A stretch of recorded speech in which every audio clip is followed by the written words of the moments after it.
Dans notre société aujourd'hui, en général, lorsque les gens parlent, ils parlent pour cultiver leur image, pour faire des relations publiques, pour faire de la publicité, pour rehausser leur prestige, leur carrière, etc. Donc la parole est toujours calculée. Et donc l'école de Paris, c'est un moment où on essaye de suspendre cette recherche de la rentabilité de l'acte de parole, et où on essaye d'entretenir un mythe qui serait le mythe de la parole gratuite, de la parole désintéressée. Heureusement, il y a dans l'école de Paris une petite équipe de gens, une petite équipe d'irréductibles qui travaille pour que le témoignage sur nos expériences vécues soit formulé, reformulé, mis en bonne forme, gratuitement. Et ça n'a pas de prix. Michel Berry, dont j'avais fait la connaissance, m'a convié à un échange. Et quand on a arrêté cet échange, je lui ai dit, bien, il y a une chose dont je ne vous ai pas parlé, c'est que j'ai eu à un peu croiser le fer avec des Américains. Et il m'a dit, ah bon, très bien. Il m'a dit, écoutez, voilà, je crois que ça m'intéresserait que vous fassiez part, effectivement, de cette expérience. Un conflit en contrefaçon que nous avions eu à mener contre une entreprise dont le siège était effectivement au Texas, proche de Dallas. Voilà. On m'a proposé d'aller parler à l'école de Paris, je me suis dit, tiens, c'est peut-être un exercice intéressant parce que ces gens-là ont une autre approche que celle des analystes financiers ou du monde des affaires. Et je crois que je n'ai pas été déçu là-dessus, c'est vrai. J'avais regardé comment les gens riaient dans une organisation et je me suis dit peut-être que ça pourrait faire un sujet. Et Michel Berry, qui est toujours très attiré par les choses qui sortent un peu de l'ordinaire, m'a dit pourquoi pas. Voilà. Alors après c'était l'angoisse parce que une fois que j'avais le sujet et que j'avais la date, il fallait préparer la séance et j'ai jamais... Je ne sais pas si j'ai eu aussi peur pour ma soutenance que j'ai eu peur pour cette séance à l'école de Paris. Préparer une séance à l'école de Paris, pour moi, ça a été extraordinairement bénéfique. Ça m'a demandé tout un travail de réflexion, de synthèse sur ce que j'allais présenter, d'essayer de distinguer le futile et l'accessoire de ce qui était plus profond, de se demander qu'est-ce qui pouvait véritablement intéresser un auditoire comme celui qu'on peut attendre, trouver à l'école de Paris, qu'est-ce qui aussi porte un peu plus loin, où sont les enjeux. Ce qu'il y a de plus agréable dans une réunion où je parle, c'est la préparation. Parce que connaissant très bien ce qui se passe dans une réunion de l'école de Paris, je me prépare en fonction de ce qui va se passer. Donc ça me fait travailler.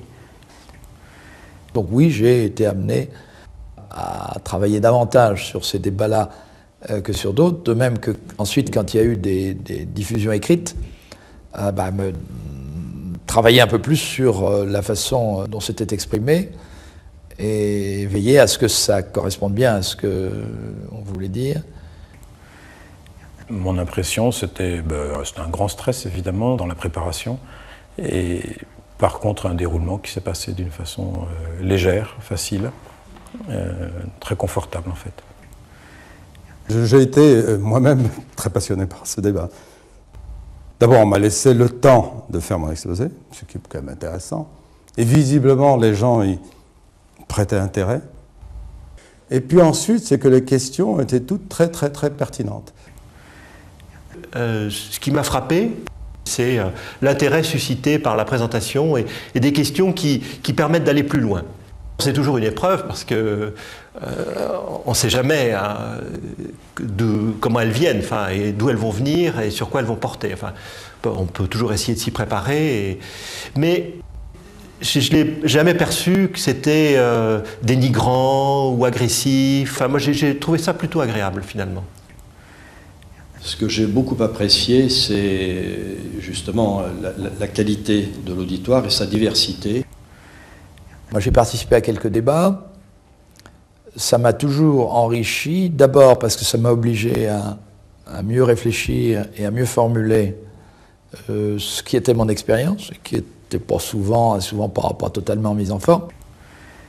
Quand les choses se passent bien, l'orateur, quand on vient présenter quelque chose, un peu comme lorsqu'on enseigne, on apprend au moins autant que ce que l'on apporte.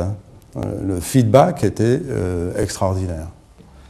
Et puis quand on explique, on se rend compte parfois de certaines incohérences, certaines failles. On a la volonté d'aller plus loin.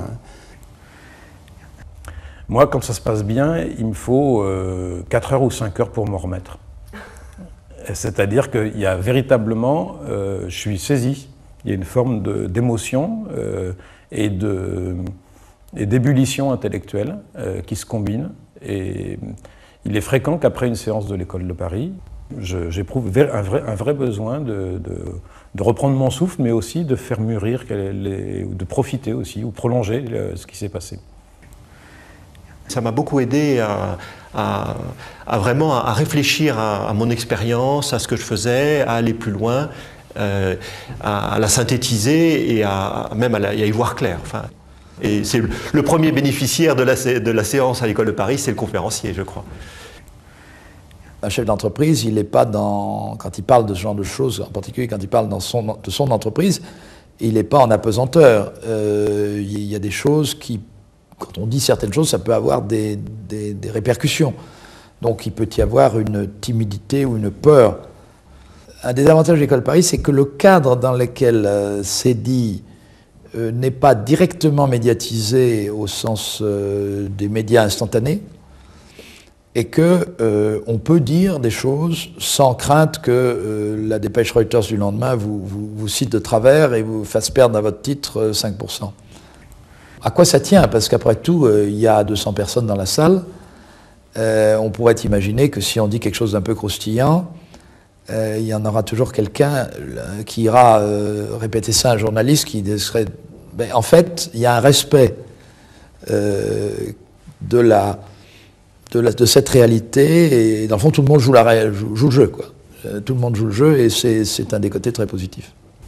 Ce qui est gratifiant, c'est de voir la chose écrite, condensée, de sentir que la contrepartie de l'appréhension et du travail, bon, bien, qu'il en reste quelque chose qui apparemment a intéressé, voilà, c'est sûr.